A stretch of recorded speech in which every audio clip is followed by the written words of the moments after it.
Сәлем достар, бүгінгі видеода сіздермен осындай әдемі шай көрпешені бірге тігіп үйренетін боламыз.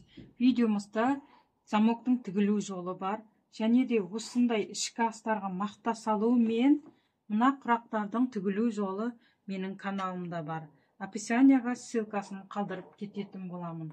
Алдағы уақытта видеоларды жіберіп алмау үшін менің каналыма подписка жасап қойыңыздар. Алдымен ортасына оюымызды қоямыз, сосын 12-де 12 құрақтарымызды қойып шығатын боламыз.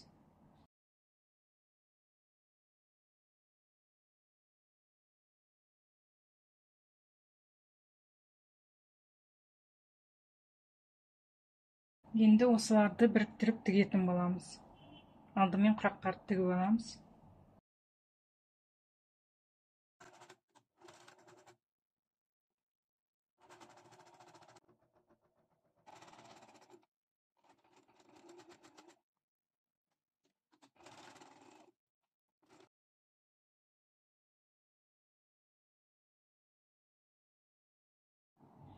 Міне осы қатар тігіп бітірдік. Енді мына үшеуін қосып тігеміз. Сосын оны оюға тігетін боламыз. Мына үшеуін біріктіріп болып оюға құрастырамыз. Құрақтарымызды тігіп алдық, қосып. Міне. Енді екі жанындағы құрағымызды оюға құрайтын боламыз тігіп. Міне осылай. Сосын мына жағын. Екеуіні бір-біріне құрап тігеміз. Енді осы жерге құрағымызды булавкамен ұстатып аламыз.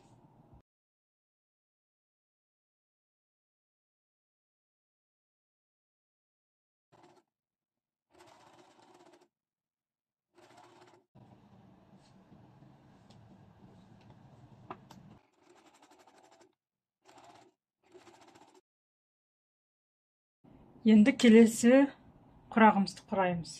Осы жерге тігіп аламыз.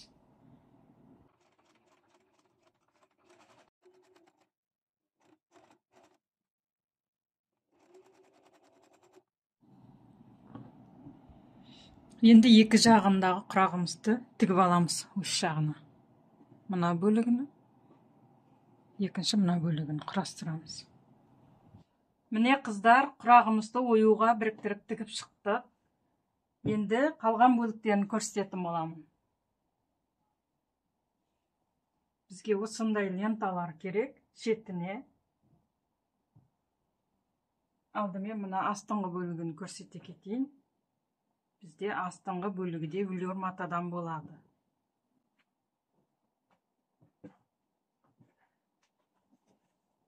Астыңғы бөлігі бұл.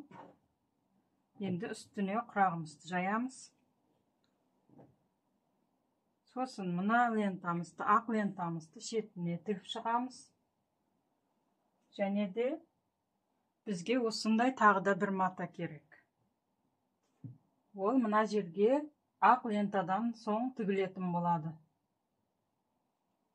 Сосын бізге замогымыз керек. Ал енді тігіп бастаймыз. Алдымен қыздар, матамыздың түгіне қараймыз. Түгі төменге қарап тұрады, және де лентамыздың да түгіне қарап тігетін боламыз.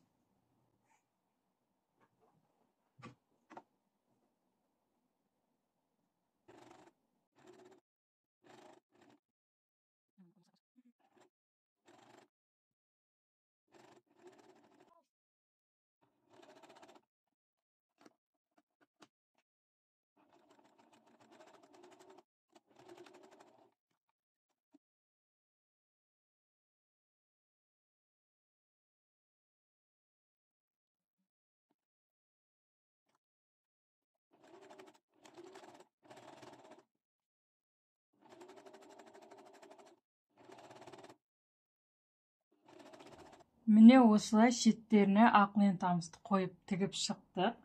Енді келесі бізде осы шетіне, ең шетінде тұратын матамызды, оның да түгіне қараймыз алдымен. Сосын барып тігетін боламыз. Міне дұрыс.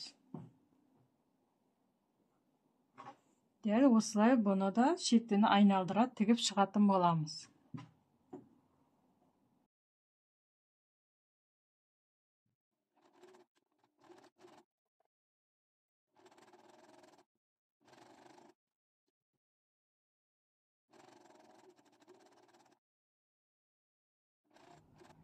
Ал біз енді соңғы бөлігіне де келіп қалдық. Міне мына барлық жерін тігіп алдық. Енді соңғы бөлігін тігетін боламыз.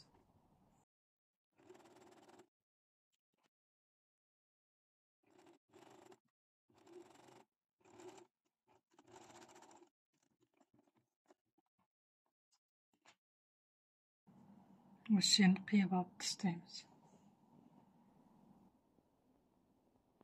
Енді замокты тігетін боламыз. Ол үшін біз лапкамызды ауыстырамыз, замокқа арналған лапканы қоятын боламыз.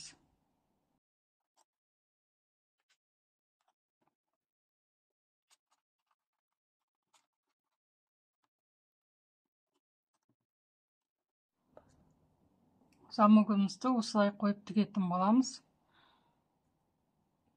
Мына оң жағы, мына теріс жағына қоямыз.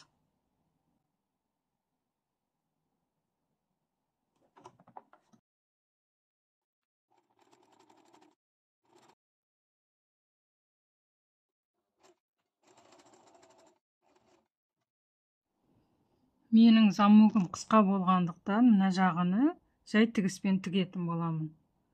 Сосын келесі бөлігін мына жерден бастап тігетін боламын. Әрі қарай, басына қарай.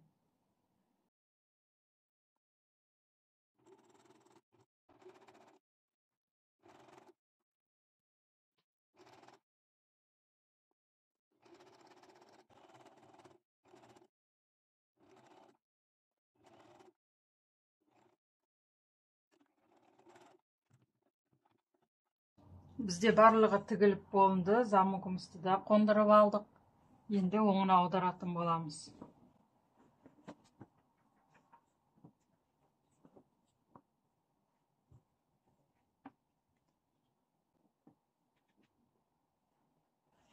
Келесі кезекте біз ішкі астарымызды, мақта салынған ішкі астарымызды салатын боламыз.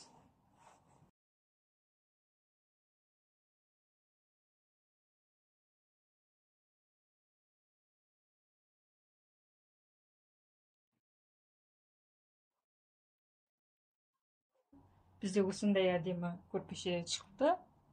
Тігіп көріңіздер.